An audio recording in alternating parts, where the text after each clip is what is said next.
živeo srpski knjaz Milan Obrenović IV. Vikao je pukovnik Blaznavac koliko ga je grlo nosilo, galopirajući kroz varoš. Ubrzo vojska to prihvati gromoglasno i čitavom prestonicom se orilo živeo, živeo. Međutim, novi knez se u tom trenutku nalazi u Parizu, gdje je pohađao licej. Blaznavac šalje upravo Jovana Ristića da dovede Milana u zemlju. Po njihovom povratku, Narodna skupština obrazovala je tročlano namjesništvo, čiji je član bio i Ristić. On će se u narednom periodu praktično nadmetati sa prekim pukovnikom oko uticaja nad mladim, neiskusnim knezom. Njegovim imenovanjem za namjesnika doći će do jačanja liberalne struje u zemlji. Ristić je odmah stao raditi na prekomponovanju državne uprave, pa tako na njegovu inicijativu dolazi do rasprave o potrebi za novim ustavom, da bi već u junu naredne 1869. bio izglasan namjesnički ustav, čiji je nacrt napisao sam Jovan Ristić. Njime je također želeo da uvede još jednu progresivnu tekovinu evropskih monarhija toga vremena po uzoru na pruski državnički aparat.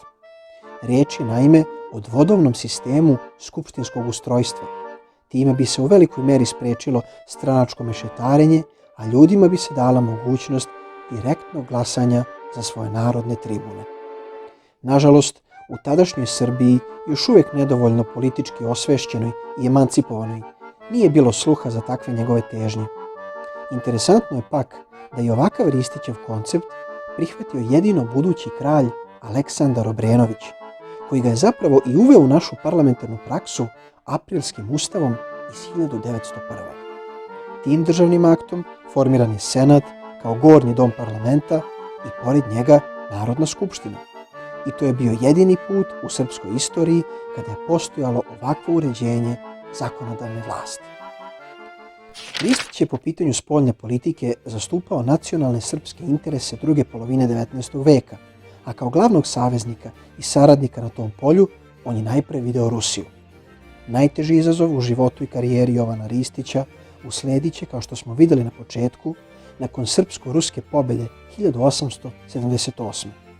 Iako saveznik Srbije u tom ratu, Rusija je San Stefanskim ugovorom u znatnoj meri razočarala srpsku javnost. Tada na političku scenu starog kontinenta stupa ingeniozni Ristić, koga sam knez Milan, kao dokazanog borca za srpske nacionalne interese, imenuje za glavnog izaslanika kneževine na Berlinskom kongresu. On će u narednim nedeljama i mjesecima neumorno putovati po evropskim prestonicama od poslanstva do poslanstva u nastojanju da izbori za Srbiju što je više moguće. Iz tadašnjih njegovih diplomatskih aktivnosti proizašla je deviza misli što misliš, ali uzmi što možeš.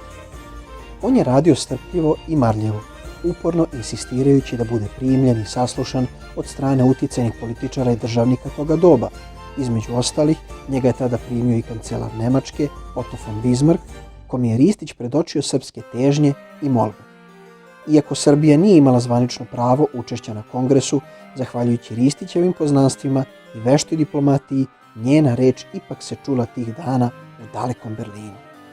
Nakon silnih razgovora i pregovora, neumorni Ristić je na kraju sklopio ekonomski sporazum sa austrougarskim grofom Andrašijem. Odlučeno je da se Srbiji prisajedine 4 oslobođena okruga: Niški, Pirotski, Vranjski i Toplički, dok je samoj kneževini priznata međunarodna nezavisnost. Srbija je tako povratila deo svog izgubljenog naroda, do tada porobljenog, uvećavši teritoriju kneževine za 40%. Ovim veličanstvenim trijumfom neformalne srpske diplomatije zaokružena je višedecenijska borba Srba za svojom samostalnošću. Zadovoljni Ristić šalje potom telegram Narodnoj skupštini u Kragujevcu, obaveštavajući poslanike o ishodu Berlinskog kongresa. Čestitke i simpatije spram rađanja 27. nezavisne države stizale su sa svih strana, pa je tako Ristićev nekadašnji mentor i profesor Leopold von Ranke u pismu svome đaku poručio: Nezavisnost je najveće blago koje je Srbija mogla dobiti. Nezavisnost je osnova na kojoj države postaju i svoju budućnost obezbeđuju.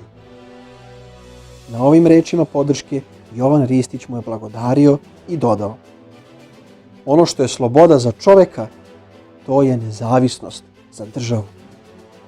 Simpatije prema mladoj srpskoj kneževini i njenoj junačkoj borbi nije krila ni evropska javnost, kao ni svetska štampa. Američki New York Times je u tekstu naslovljenom The Youngest European State u prvi plan stavio veliki doprinos srpske vojske u borbi protiv osmanske sile na evropskom tlu. Također, u jednom londonskom listu je objavljen tekst pod naslovom Najmlađa evropska kći, Serbia, the youngest member of the European family. Sam Ristić, baš kao i knez Milan, uvideo je nakon minulih zbivanja da se mora dejstvovati pragmatičnije. Ni se jednom silom konačno raskidati, ni sa jednom se konačno ne vezivati, govorio je. Nakon Berlina, Ristić će u narednim godinama čekati nove političke i diplomatske borbe na Balkanu, zahvaljujući njegovom angažovanju i saradnji sa mitropolitom Mihajlom, koga je poslao na audijenciju kod patrijarha Joakima III. Izborena je ubrzo i potpuna nezavisnost Srpske crkve.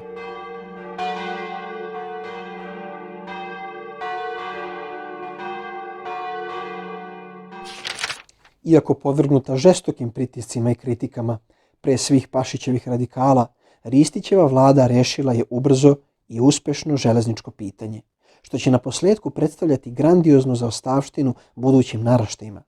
Ličnim Ristićevim zalaganjem, uz saradnju sa kraljem Milanom, posebna pažnja usmerena je ka razvitku Niša i drugih pripojenih južnih srpskih varoši. Nakon uspešne i nadasve plodonosne državotvorne saradnje ove dvojice srpskih velikana, ali i rastućeg animoziteta i međusobnih turbulencija na privatnom planu, doći će neizbežno do razilaženja kralja Milana i Ristića. Poslednja državna funkcija u njegovoj bogatoj karijeri bit će ponovno mesto namjesnika, ovoga puta prestolonasledniku Aleksandru, posljednjem vladaru Srbije iz dinastije Obrenović. Period trećeg namjesništva karakterisat će brojna politička i stranačka trvenja, uglavnom između radikala i liberala. Politička kriza uzimala je sve više maha, pa se stoga 17-godišnji Aleksandar odlučio da preuzme vlast od namjesništva godinu dana ranije, proglasivši sebe punoletnim 1893. Na taj način izvršio je državni udar podržan međutim od vojnih krugova kraljevine. Podrška radikala, koju je novi kralj neosporno bistar i promućuran mladić obezbedio pre ovog čina, bila je ključna, jer su radikali imali jako biračko telo i snažno uporište u narodnim masama. U takvoj konstelaciji snaga, a imajući u vidu da naprasna smena namjesnika nije naišla ni na osude iz Evrope, Jovan Ristić mogao je samo da prihvati novo stanje stvari i podnese kralju svoju ostavku. Pred sam kraj života, ovaj veliki srpski državnik, istoričar i diplomata postaće predsjednik Srpske kraljevske akademije. Osim verne i predane službe otadžbini, Ristić se u životu studiozno bavio i naučnim radom. Doajen srpske diplomatije, jedan od najvećih državnika naše savremene istorije, preminuo je u Beogradu 4. septembra 1899. Ostavio je neizbrisiv trag u modernoj srpskoj državnosti i utabao put razvoju naše diplomatije.